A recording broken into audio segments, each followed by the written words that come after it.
Magandang umaga, Sir Pav. Magandang umaga, mga kamag-aral. Ako po si Joaquin A. Texon bilang reporter tungkol sa ASEAN.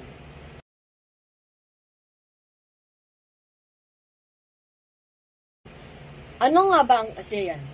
Ang ASEAN o ang Association of Southeast Asian Nations ay isang samahang geopolitical at pang-ekonomiya ng 10 bansa sa Timog Silangang Asya. Binuo ito noong August 8, 1967 sa Bangkok, Thailand, na may pangunahing layunin na itaguyod ang paglago ng ekonomiya, pag-unlad ng kultura at kapayapaan sa rehiyon.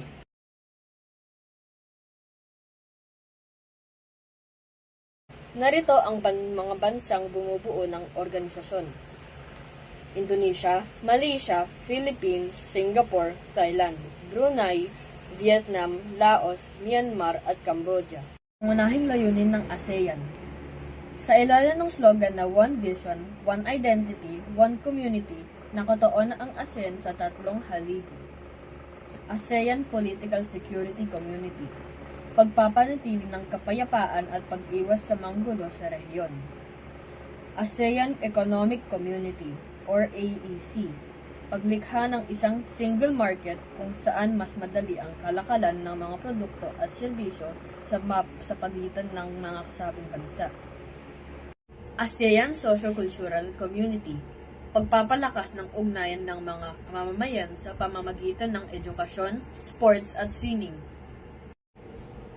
Napakahalaga ng papel ng Pilipinas sa ASEAN, hindi lamang dahil isa tayo sa mga founding members, kasama ang Indonesia, Malaysia, Singapore at Thailand noong 1967, kundi dahil sa mga konkretong benepisyong nakukuha natin dito. Narito ang mga pangunahing dahilan kung bakit mahalagang bahagi tayo ng samahang ito. Number 1. Kalakalan at ekonomiya. Mas murang bilihin. Dahil sa ASEAN, tinanggal o binawasan ang mga taripa, buwis sa import sa pamagitan ng mga bansang kasapi. Epekto sa Pilipino. Mas madali nating naibebenta ang ating mga produkto gaya ng saging at electronics sa ibang bansa. At mas mura nating nabibili ang mga produkto mula sa ating mga kapitbahay, gaya ng bigas mula sa Vietnam o Thailand. Number 2. Proteksyon at seguridad. Ang Pilipinas ay nahaharap sa mga isyong teritorial sa West Philippine Sea. Bagamat ang ASEAN ay hindi isang alyansang militar, ito ay nagsisilbing plataporma upang pag-usapan ang kapayapaan sa rehiyon. Kahalagahan. Mas may boses ang Pilipinas sa harap ng malalaking bansa tulad ng China or USA dahil sa kasama natin ang ating mga kapitbahay sa pagbalangkas ng mga panuntunan, Code of Conduct. Bakit ito mahalaga sa Pilipinas? Bilang isa sa mga founding members, malaki ang papel ng Pilipinas sa ASEAN.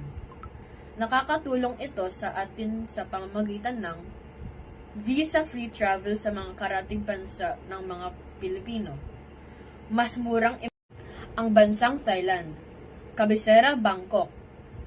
Kultura, ang Wai. Ang Wai ay ang traditional na pagbati ng mga Thai na nagpapakita ng paggalang at pagpapakumbaba.